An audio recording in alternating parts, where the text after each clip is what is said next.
حضرت فرماتے ہیں کہ میں سوچتا تھا کہ یہ تو اس لیے ہے چونکہ میرا اخلاص کم ہے، میرے اندر اخلاص کے اندر کمی ہے، تبھی 1 کے بدلے 10 ہے۔ اگر واقعی اخلاص میرے اندر زیادہ ہوتا تو پھر تو اللہ تعالیٰ نے 1 کے بدلے 700 کا وعدہ کیا ہے۔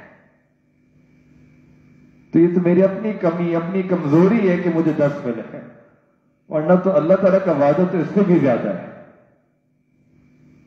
یہ ایمان ہونا چاہیے ہمارا، یہ یقین ہونا چاہیے کہ دینے سے کبھی مال میں کمی نہیں آتی، اللہ کی راہ میں خرچ کرنے سے کبھی کمی نہیں آتی۔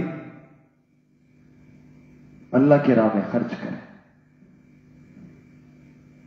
چاہے مسجد ہے، چاہے مدرسہ ہے، چاہے اپنا علم سیکھنا ہے، اپنے علم سیکھنے کے لیے خرچ کریں، اللہ اور عطا کریں، زیادہ کر دیں۔ اللہ کی راہ میں سفر کرنا عمرے کا سفر ہے۔ اب یہاں آپ لوگ ماشاءاللہ آخری بالکل فلائٹ بھی ایسی ہو کہ چیپسٹ، اور ہوٹل بھی ایسا ہو کہ چیپسٹ، پینی پنچنگ، آخری روپا جنا بچانا ہے۔ اب اتنا بھی چیپ نہیں ہونا چاہیے کہ بس بالکل کم کم کم کم کر کے اور لڑ رہے ہیں کہ بس اتنا کیوں کر دیا، اتنا کیوں کر دیا۔ اللہ کی راہ میں انسان خرچ کرتا ہے۔ یہ عمرے کا سفر، حج کا سفر کیا ہے؟ اللہ کی راہ میں جا رہے ہیں، عبادت کے لیے جا رہے ہیں، تو اتنا سٹنجی، اتنا پینی پنچنگ، اتنا چیپ نہیں ہونا چاہیے۔ تھوڑا انسان دل اپنا بڑا رکھے کہ یہ کہاں جا رہے ہیں، اللہ کی راہ میں خرچ ہو رہے ہیں، اللہ دیں گے، اللہ بہتر دیں گے، اللہ بڑا کر دیں گے۔ خوشی کے ساتھ انسان خرچ کرے۔ اور ویسے بھی آتے ہیں کہ جو انسان حج عمرے کے سفر پہ خرچ کرتا ہے تو اللہ تعالیٰ اس کو بڑھا کر عطا کر دیتا ہے، ایک ایک پہ اللہ تعالیٰ اس کو 700 کا اجر عطا کر رہے ہوتے ہیں۔ یہ تو عبادت ہی عبادت ہے، مالی عبادت ہو جاتی ہے۔ چنانچہ ہمیں چاہیے کہ ہم اپنے اندر اس صفت کو پیدا کریں۔ خوب اللہ نے اگر دیا ہے تو پھر اللہ کی راہ میں خرچ بھی کریں۔ پھر ایک تیسری صفت ہے کہ اللہ تعالی الستار ہے۔ کیا ہے؟ الستار۔ ستار کہتے ہیں وہ ذات who conceals a person's faults، عیبوں پہ پردے ڈالنے والی ذات۔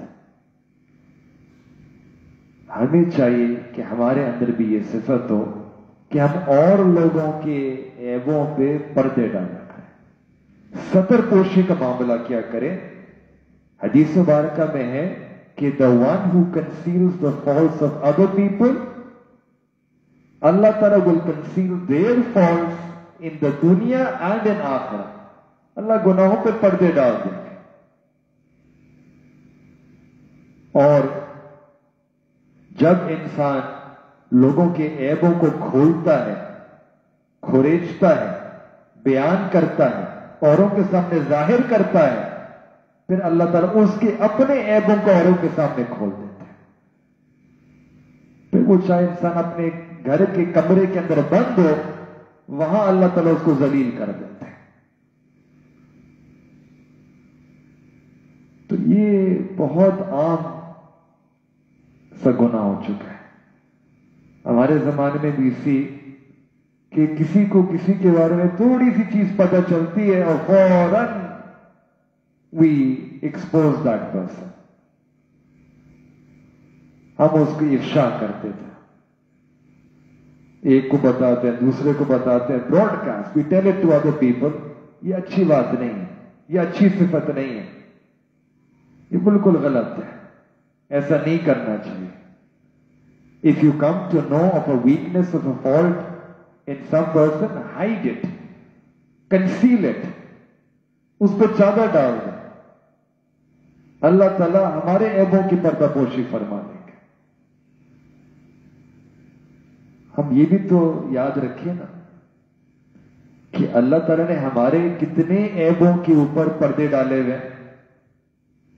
اگر اللہ تعالیٰ ہمارے گناہوں سے عیبوں سے پردہ ہٹا لیں تو شاید ہی کوئی بندہ ہو جو ہمارے پاس بیٹھنا بھی گوارا کرے. اگر ہمارے گناہوں کے اندر ایک جو بدبو ہے وہ ظاہر ہو جائے تو کوئی ہمارے طرف دیکھنا بھی پسند نہ کرے گا. ہماری تو یہ حقیقت ہے. یہ آج جو لوگ قریب آتے ہیں، بیٹھتے ہیں، بات کرتے ہیں، یہ تو اللہ تعالیٰ کی ستاری تو ہے. کوئی ہماری تعریف کرتا ہے تو یہ تو حقیقت میں اللہ تعالیٰ کی ستاری کی تعریف کر رہا ہے کہ اللہ آپ نے میرے گناہوں پہ پردے ڈالے ہیں. یہ تو اصل میں اس کی تعریف کر رہا ہے. اگر اس کو میرے عیبوں کا پتہ چل جاتا یہ تو میرے قریب بھی نہیں آتا. تو جو تعریف ہوئی واقعی اللہ کی تعریف ہوئی، ہماری تو اس میں کوئی تعریف ہی نہیں ہے. ہمارے تو کتنے گناہ ہی گناہ ہیں. تو جب اللہ تعالیٰ نے ہمارے گناہوں پہ پردے ڈالے، ہمیں چاہیے کہ اور لوگوں کی کمیوں کمزوریوں کے اوپر بھی پردے ڈالیں. ایک حدیث مبارکہ میں واقعہ آتا ہے کہ قیامت کا دن ہوگا اور ایک شخص ہوگا، اللہ تعالیٰ اس کا حساب کتاب کرنے کے لیے اس کو اکیلے اپنے پاس بلائیں گے. فرادہ، فرد، ون آن ون. اور اس کو پھر ایک چادر کے اندر کور کر دیں گے تاکہ کوئی دیکھ نہ سکے کہ اس کے ساتھ کیا معاملہ ہو رہا ہے. اب اس چادر کے اندر وہ بندہ موجود ہے. اب اللہ تعالیٰ اس سے اس کے گناہ یاد کروائیں گے کہ میرے بندے تم نے یہ گناہ بھی کیا تھا، یہ گناہ بھی کیا تھا، یہ گناہ بھی کیا تھا. اس کے سارے گناہ یاد کرائیں گے اور وہ بندہ he will be embarrassed, he will be ashamed. وہ پریشان ہو جائے گا اور سوچ رہا ہوگا کہ اب تو میں جہنم میں جا رہا ہوں.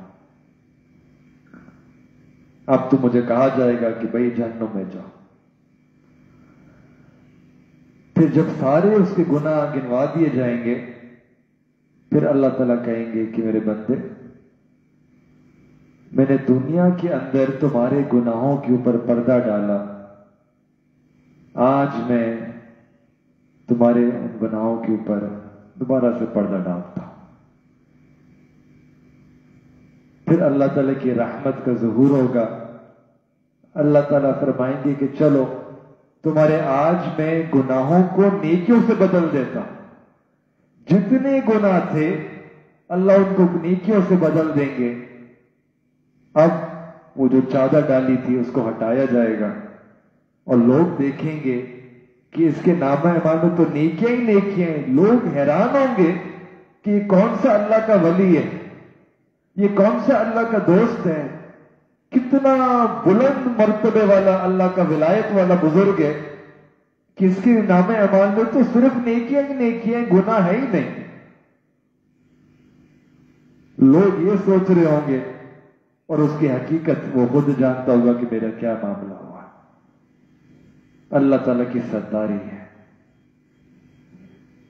تو اللہ تعالیٰ کی یہ ستاری اگر ہمیں حاصل کرنی ہے قیامت کے دن، اس کا طریقہ یہ ہے کہ آج ہمارے اندر بھی یہی صفت ہونی چاہیے. We should also conceal the faults of other people. We should also do ستر پوشی. ہم یہ کریں گے تو اللہ تعالیٰ پھر ہمیں جنت عطا فرما دیں گے، اللہ اپنی ستاری عطا فرما دیں گے.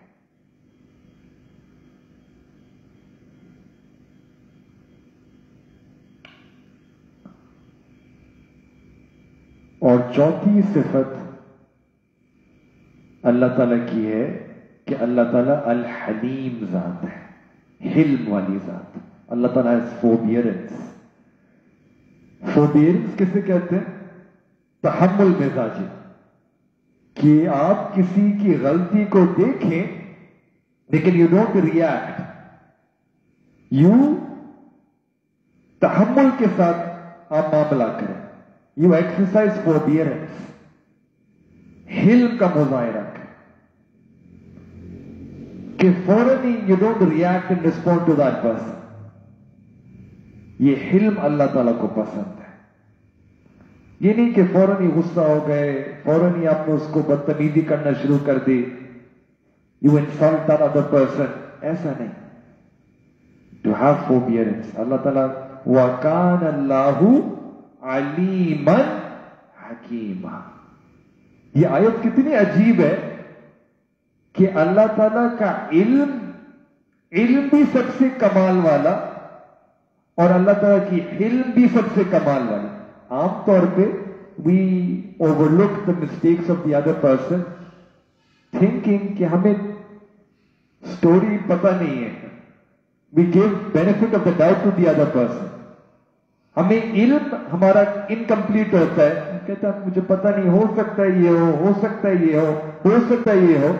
چونکہ ہمارا علم ناقص ہے، our علم is not complete، ہم we act with forbearance with other people. لیکن اللہ تعالیٰ وَكَانَ اللَّهُ عَلِيمًا حَلِيمًا. اللہ تعالیٰ کا علم بھی کامل ہے، مکمل ہے. اللہ تعالیٰ knows everything، کہ وہ گناہ کا جو ارادہ تھا وہ بھی جانتے ہیں، اس ارادے کو پورا کرنے کے لیے جو اقدامات کیے وہ بھی جانتے ہیں، پھر گناہ کیسے کیا وہ بھی جانتے ہیں. یہ سارا علم رکھنے کے باوجود اللہ تعالیٰ کا حلم ہے کہ اللہ تعالیٰ فوراً پکڑ نہیں فرماتے، اللہ مہلت دیتے ہیں. میں بندہ توبہ کر لے گا. انسان جب نیکی کرتا ہے تو نیکی والے فرشتوں فوراً لکھ لیتے ہیں، لیکن جب گناہ کرتے ہیں تو اللہ تعالیٰ کہتے ہیں ٹھہر جاؤ، ابھی فوراً نہ لکھو. ہو سکتا ہے کہ یہ بندہ توبہ کر لے، پھر آپ کو مٹانا پڑے گا، تمہاری انک ضائع ہوگی. کیوں لکھ رہے ہو؟ ابھی لکھو نہیں. اس کو مہلت دی جاتی ہے، ویٹ کرو. ہاں جب مہلت گزر جاتی ہے، توبہ نہ کرے، پھر کہا جاتا چلو اب ایک گناہ لکھ لو. تو ہمیں چاہیے کہ اپنے اندر حلم پیدا کریں، اللہ سے یہ دعا مانگے حلم کی. اور حلم کے بعد اگلی صفت یہ کہ دوسرے بندے کو معاف کر دینا. العفو کریم. اللہم انکا عفو، کہ اللہ آپ بہت معاف کرنے والے ہیں. چنانچہ ہمیں چاہیے کہ ہم بھی اور لوگوں کو بہت معاف کرنے والے بنے، حلم والے بنے اور معاف کرنے والے بنے. اللہ تعالیٰ کتنے معاف کرنے والے ہیں کہ ایک انسان ہو جس نے 100 سال گناہ میں زندگی گزاری، ایک مرتبہ اللہ سے آ کے معافی مانگتا ہے کہ یا اللہ میری توبہ، اللہ مجھے معاف کر دے. اللہ 100 سال کے گناہ، 100 سال کی زندگی کو معاف کر دیتا. العفو. ایک بوڑھا شخص ہو، وہ اپنے بڑھاپے کے اندر مسجد میں آئے اور ساری زندگی گناہوں میں گزاری ہو.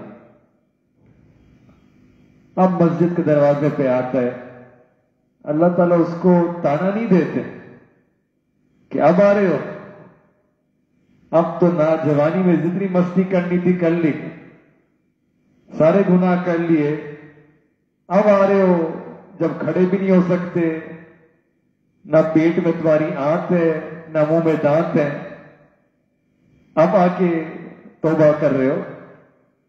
ہم جیسا کوئی ہوتا نا تب تو یہی تانا دیتے کہ اب آ رہے ہو جاؤ. اللہ تعالیٰ کا معاملہ ہی کچھ اور ہے.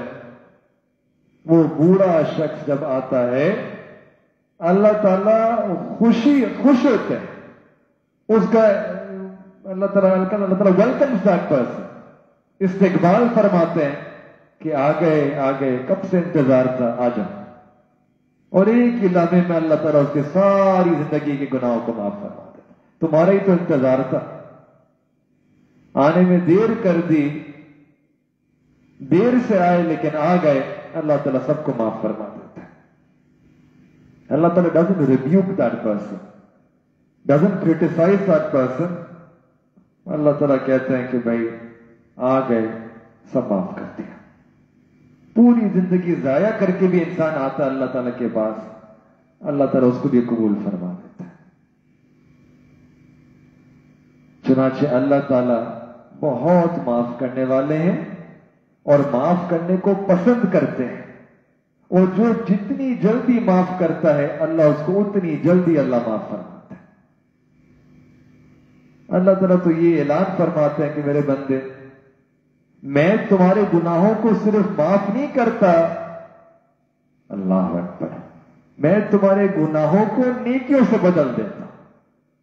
کوئی ایسی ذات ہے جو اتنی معاف کرنے والی ہو، اتنی کریم ہو کہ انسان 80 سال کی گناہ کی زندگی لے کے آ رہا ہے اور اللہ تعالیٰ فرماتے میرے بندے تم آ گئے، میں نے تمہارے گناہوں کو نیکیوں سے بدل دیا.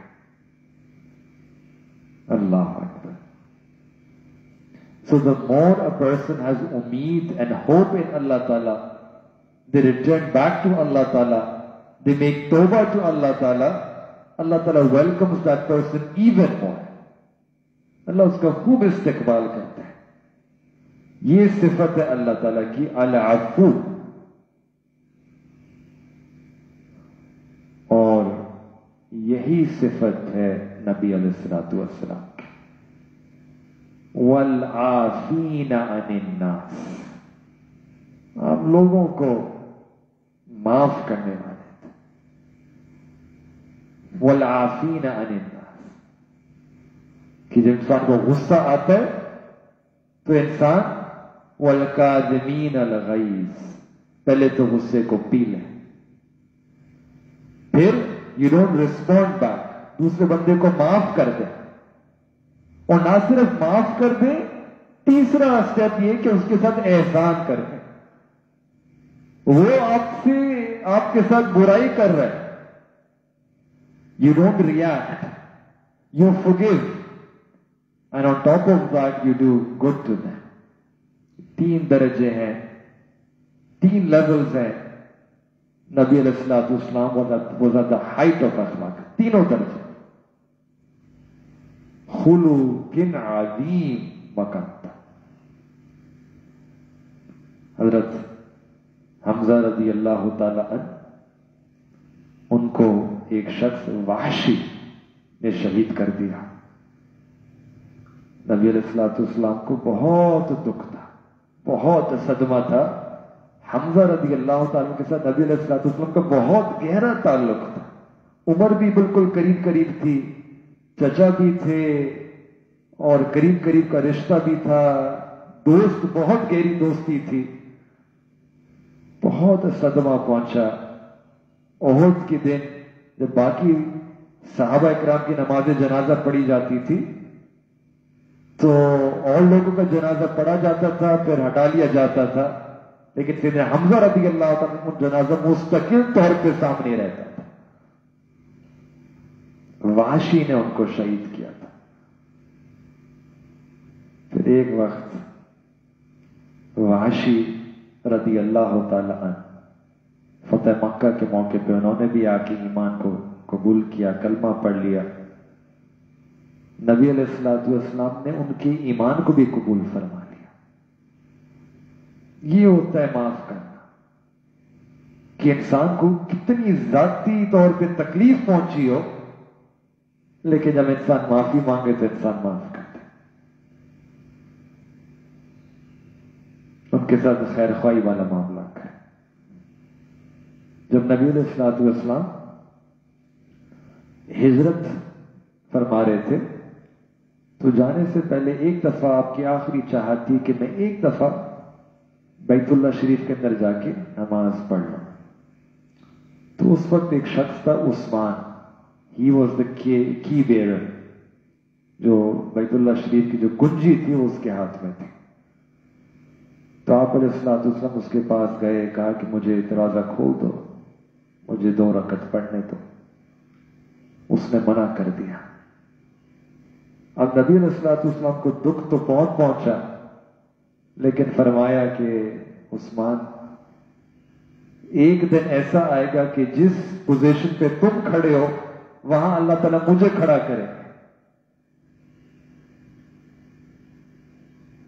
پھر ہجرت کا سفر ہو گیا. پھر بعد میں جب فتح مکہ, the Prophet came back to مکہ مکرمہ, اور اب بیت اللہ شریف کے اندر جتنے بت تھے ان کو توڑنا تھا, تو نبی علیہ الصلوۃ والسلام نے اسی عثمان کو بلایا کہ عثمان اب کے چابی دو. اس سے چابی لی اور پھر آپ علیہ الصلوۃ والسلام اندر تشریف لے گئے. آپ کے ساتھ اور بھی دیگر صحابہ کرام بھی تھے. جتنے اندر بت تھے سب کو توڑ دیا, اس جگہ کو پاک کیا. پھر جب آپ علیہ الصلوۃ والسلام باہر تشریف لائے اور اب مرحلہ تھا کہ یہ چابی کس کو دی جائے گی. سیدنا صدیق اکبر رضی اللہ تعالیٰ عنہ بھی ہیں, سیدنا عمر رضی اللہ تعالیٰ عنہ بھی ہیں, سیدنا علی رضی اللہ تعالیٰ عنہ بھی ہیں. بڑے جلیل القدر صحابہ کرام موجود ہیں, اور سب کی چاہت تھی کہ اتنی بڑی سعادت ہے, اتنی بڑی خدمت ہے, اتنا بڑا اعزاز ہے, یہ ہمیں ملے. لیکن نبی علیہ الصلوۃ والسلام کی نظر اسی شخص پہ پڑی, عثمان. اسی کو بلایا کہ عثمان تمہیں یاد ہے کہ اتنے سال پہلے میں نے تم سے کہا تھا کہ مجھے یہ چابی سے دروازہ کھول دو تاکہ میں اندر نماز پڑھ لوں. تم نے منع کر دیا تھا, اور یاد ہے میں نے اس دن تمہیں کہا تھا کہ ایک وقت آئے گا کہ جس جگہ تم کھڑے اس جگہ میں کھڑا ہوں گا. میرے رب نے میرا وعدہ پورا کر دیا, میرے رب نے میری بات کو پورا کر دیا. آج دیکھو چابی میرے ہاتھ میں ہے اور تمہارے ہاتھ خالی ہیں, تو میرے سامنے کھڑے ہو. لیکن عثمان, جو تم نے میرے ساتھ کیا تھا میں وہ تمہارے ساتھ نہیں کروں گا. یہ چابی میں تمہیں لوٹاتا ہوں اور یہ چابی تمہارے پاس رہے گی اور قیامت تک تمہاری نسلوں کے اندر رہے گی. اس کو چابی دی. اتنا اثر ہوا کہ وہ بھی پھر انہوں نے اسلام قبول کر دیا. اس کو کہتے ہیں رحمت للعالمین, کہ جو انسان کے ساتھ دشمنی کرے اس کے ساتھ بھی ایسے اعلیٰ ترین اخلاق تھے کہ دوسرے بندے کا دل نرم ہو جاتا تھا, بدل جاتا تھا. چنانچہ نبی علیہ الصلوۃ والسلام نے فتح مکہ کے دن ایسے ایسے لوگ تھے who had made assassination attempt at the life of the Prophet صلی اللہ علیہ وسلم. سارے سردار قریش مکہ کے کھڑے. نبی علیہ الصلوۃ والسلام جانتے تھے اور یاد تھا کہ ان لوگوں نے کیا کیا ہے. طائف کے پتھر بھی یاد تھے, وہ جو سوشل بائیکاٹ تھا وہ بھی یاد تھا, اور جو قتل کے منصوبے بنائے تھے وہ بھی یاد تھے, اور بدر احد خندق پہ جو جنگیں کری تھیں وہ بھی یاد تھیں. بھولے تو کوئی بھی نہیں تھے. لیکن آپ علیہ الصلوۃ والسلام نے ان لوگوں سے پوچھا کہ بتاؤ کہ what do you expect from me, کہ میں تمہارے ساتھ کیسا معاملہ کروں گا. تو قریش مکہ نے کہا کہ آپ ہمارے بھائی ہیں, ہمیں آپ سے رحمت کی امید ہے.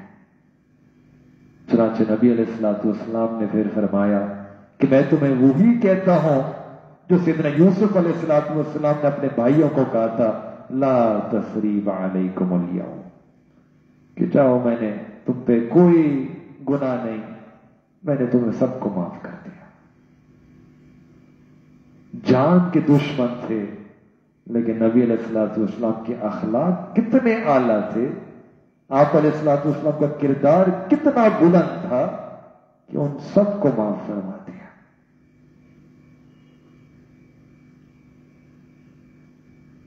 آج ہم ایک دوسرے کو معاف تو کر دیتے ہیں لیکن صرف زبان سے کرتے ہیں, دل سے نہیں کرتے ہیں. We need to learn to forgive people with our heart. یہ اصل forgiveness ہے. You forget and you forgive. دل صاف کر لیں. یہ نہیں کہ میں نے معاف تو کر دیا لیکن دل کے اندر ابھی بھی بغض ہے, کینہ ہے, حسد ہے, دل کے اندر ابھی بھی